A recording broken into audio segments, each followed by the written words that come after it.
Morning, Hong Kong. Ito daw is Typhoon 8 daw. Ayun, sawa naman ng Diyos. Tahimik naman guys. Ayan, dito banda sa amin sa Hanghaw, tahimik.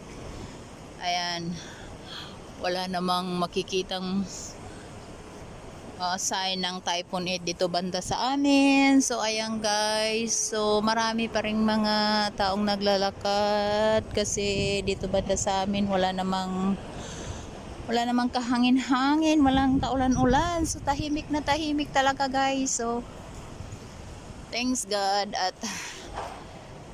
hindi natuloy yung Typhoon 8 dito banda sa amin. Kaya guys, naglalakad lang ako kasi bumibili ako ng dyaryo pero wala pa rin dyaryo. Inaantay ko lang.